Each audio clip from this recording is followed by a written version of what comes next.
여기서 까딱 잘못하면 경력을 위해서 이직까지 감행했던 제 커리어 패스는 한순간에 물거품이 되는 것이었습니다. 안녕하세요. 7전일기 피터 후시입니다. 여러분은 지금 하고 있는 일이 앞으로 평생 내가 하면서 살 일인가요? 그 결정은 언제 누구에 의해서 결정된 건가요? 저는 첫 직장에 입사하고도 1년이 넘어서까지 세상에 지금 하고 있는 일이 있는 줄도 몰랐습니다. 그런데 이 일을 20년 넘게 하고 있네요. 평생 하게 되는 일이 얼마나 뜻하지 않게 결정될 수 있는지, 그리고 그렇게 결정되는 상황을 어떻게 받아들이고 대처하면 좋을지에 대한 7년 전 저의 얘기를 공유합니다.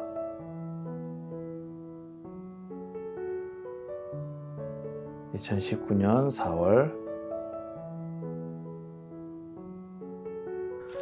2019년 4월 2일 화요일, 감사한 점. 지난주에 들었던 설교 말씀에 감사한 점을 생각해 보라고 해서 생각을 해봤다. 사실 내가 지금 회사에 다니게 된 건 첫 회사에서 접한 업무 덕분에 이직에 성공해서이다. 내가 이 업무를 다룰 수 있게 된 것은 첫 직장에서 고객사가 프로젝트를 진행했는데 선배 팀원들은 모두 이 프로젝트 팀에 들어가지 않겠다고 거절했었고, 그래서 당시 막내가 가기로 결정됐었다. 그런데 현업부서의 누군가가 너무 신입은 안 된다고 교체 요청을 하는 바람에 생각하지도 않았던 내가 교체 투입됐다. 신입사원을 거절했던 그 결정을 한 누군가가 내 인생의 전환점에 큰 영향을 준 셈이다. 그렇게 안 되었다면 내 성격상 지금도 첫 직장에서 진득하게 버티며 다니고 있겠지 싶다. 첫 직장에서 투입되었던 프로젝트에서 당시에는 몰랐지만 업계에 널리 통용되는 업무를 배우게 되었고, 직장 생활을 하면서 업계에 널리 통용되는 업무 지식을 가지고 있다는 것, 그리고 그 지식이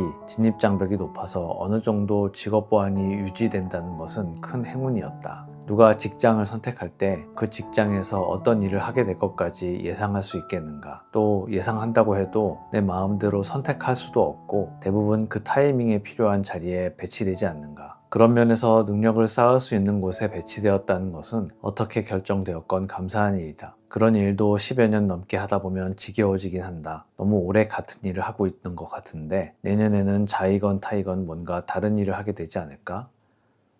저는 대학 전공이 컴퓨터 공학입니다. 전공을 하긴 했지만 그때나 지금이나 대학생이 졸업 후에 기업에 곧바로 전공 관련된 업무를 할 수 있는 거는 말이 안 되는 일입니다. 사실상 할 줄 아는 일이 없었기 때문에 당시 팀장님이 부여해 준 업무를 수행하는 것으로 첫 직장 업무를 시작했습니다. 그러다가 모두가 기피하는 프로젝트에 우연히 투입이 되었고, 그 일이 이후 20년간 저의 업무가 되었습니다. 이 일기를 보면서 소름 끼치는 대목을 발견했는데요. 그리고 잊고 있었던 또 다른 기억도 하나 떠올랐습니다. 그 얘기를 좀 해보려고 합니다.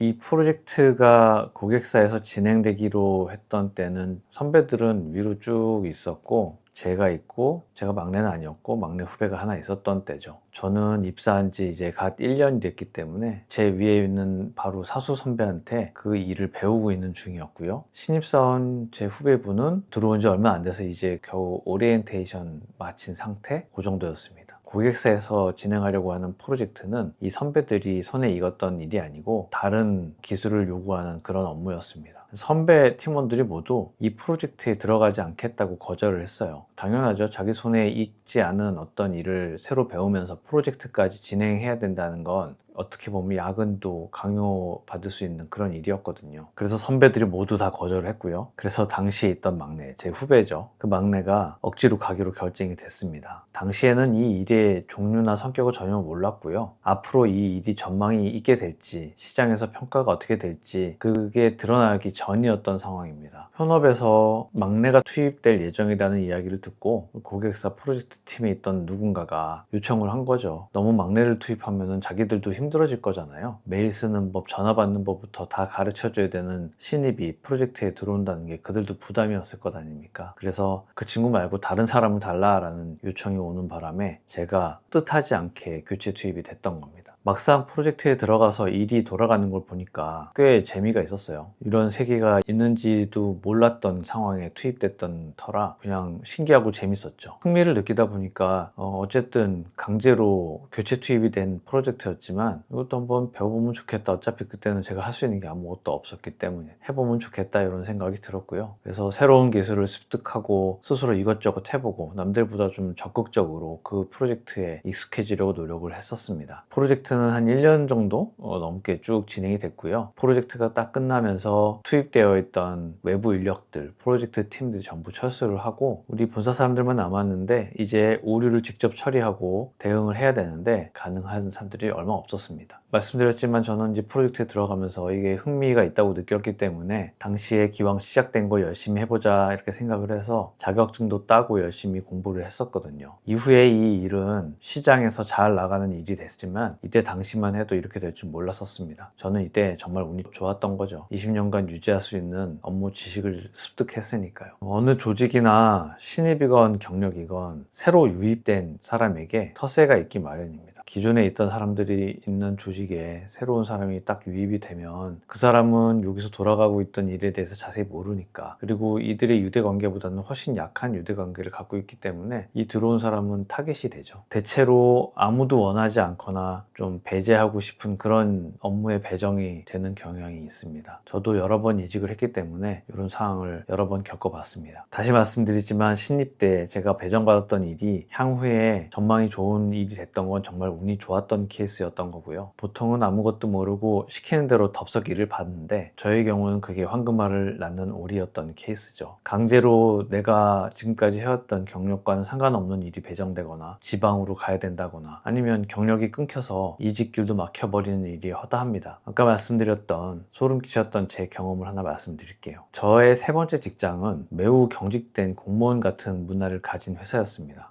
이 회사에서 IT 업무를 한다는 것은 자네 컴퓨터를 아는가? 그럼 웹사이트 하나 만들어 보게, 아니면 내 컴퓨터가 안 키는데 좀 봐주게나, 이런 무슨 컴퓨터 봐주는 사람 같은 그런 취급을 당하는 게 당연한 정도였습니다. 개인의 업무 커리어 패스 따위는 중요하지 않고 정년이 보장되는 대신에 개인의 전공 업무가 없는 그냥 순환 업무를 수행하는 그런 분위기였습니다. 말하자면 까라면 까는 그런 회사였던 거죠. 대신에 이 회사의 규모가 크고 안정적이기 때문에 회사가 망할 일 없고 그냥 정부의 지원이 빵빵하니까 공무원처럼 그냥 다니는 그런 회사였습니다. 그래서 당시에 엄청난 규모의 큰 프로젝트를 진행하기 위해서 사람을 대거 채용을 했었고, 그래서 저도 입사를 하게 된 거죠. 당시 저는 그 회사에서 진행하는 대형 프로젝트에 투입되는 경력 하나만을 위해서 기존에 있던 훌륭한 자리를 박차고 이직을 한 상태였습니다. 그 대형 프로젝트에 투입돼서 초반을 진행하던 어느 날 제 상사가 저를 부르더니 영등포인가에 어떤 다른 프로젝트가 있는데 거기에 잠깐 다녀오라고 저한테 얘기를 한 겁니다. 그래서 자세한 얘기는 안 하고 그냥 가보면 안다 이렇게 얘기를 해줘서 다음날 업무 지원이 필요한 뭐가 있나 보다 싶어서 별 생각 없이 영등포에 갔습니다. 제가 도착을 해보니까 한 40명에서 한 50명 정도 들어가는 큰 회의실에 이렇게 마이크 달린 단상이 있고 사회자 있는 단상도 있는 이런 큰 회의실이었습니다. 4, 50명 정도 들어가는 회의실이었는데 여기에 빼곡하게 가득 사람들이 있는 와중에 저를 단상으로 부르더니 소개를 해주는 겁니다. 우리가 그토록 기다리던 앞으로 이 프로젝트에 합류하게 된 컨설턴트입니다. 환영해 주시기 바랍니다. 인사를 마치면 다 같이 이동을 해서 환영 회식을 겸한 저녁 식사를 함께 하는 것으로 하시죠. 완전히 뒤통수를 맞은 기분이었습니다. 피가 거꾸로 돌고 눈앞이 캄캄해졌습니다. 이 많은 사람들이 서 있는데 인사하라고 불러서 마이크를 딱 줬는데 이런 소개를 한 겁니다. 여러분은 어떻게 하실 것 같나요? 여기서 까딱 잘못하면 이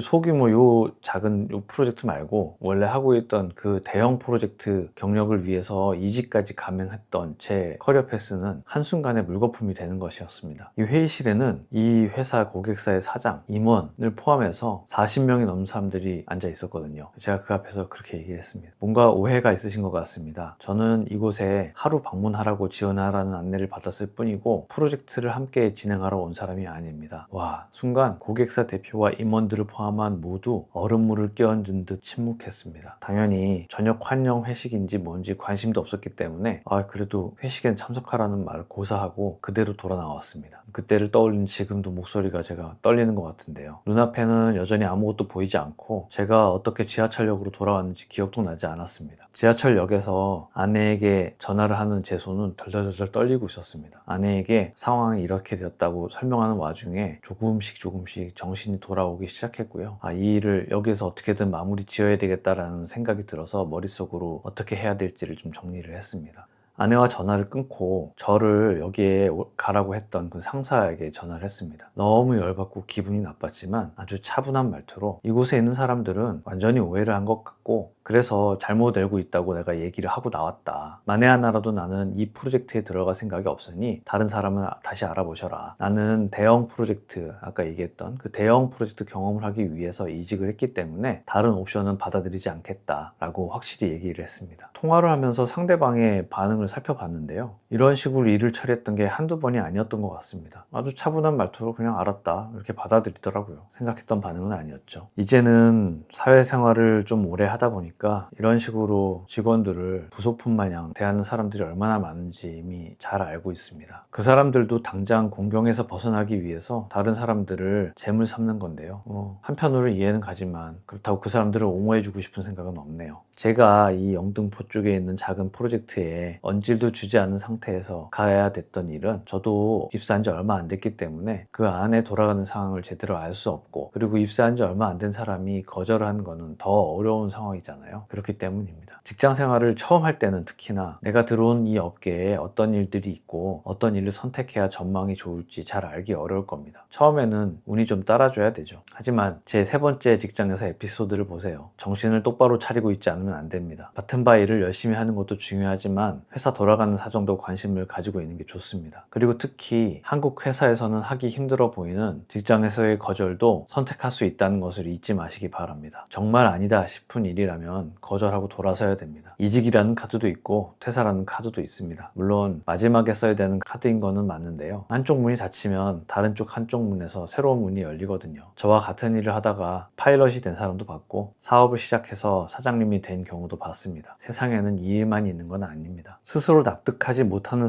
상태에서 타인에 의해서 일이 진행된다고 느껴지면 나중에 돌아봤을 때 후회만 가득하게 되더라고요. 한 번뿐인 인생에서 후회하지 않기 위해서라도 스스로 납득되는 결정을 내리세요. 강제로 투입된 업무라도 흥미도 좀 생기고 해볼만 하겠다 이렇게 마음이 들었다면 강제로 투입됐다 해서 끝내지 마시고 스스로 납득할 수 있는 이유와 그 결정을 내가 한 것으로 만들고 그 상황에서 최선을 다해서 얻을 수 있는 것을 얻도록 하세요. 제가 자격증 따고 열심히 공부했던 것처럼요. 반대로 내 뜻과는 다르게 투입된 업무인데 도저히 내가 계획한 미래와 맞지 않는 일이고 내 커리어 패스가 꼬이게 된다 그런 판단이 내려지면 그래서 납득이 도저히 될 것 같지 않다면 약간의 리스크는 있겠지만 단호하게 거절하시기 바랍니다. 거절하는 것은 무례한 행동이 아닙니다. 나를 그런 자리에 빠뜨린 상대방이 무례한 행동을 했던 거죠. 나에게는 거절할 권리가 있습니다. 싸우라는 얘기는 아니고요. 그래서 그때 그렇게 할 걸, 그렇게 하지 말 걸 이런 후회를 남기지 않으셨으면 좋겠습니다. 이 이야기를 여러분 삶의 예고편 삼아서 저보다 훨씬 발전된 삶의 결과를 거두며 사실 수 있기를 바랍니다.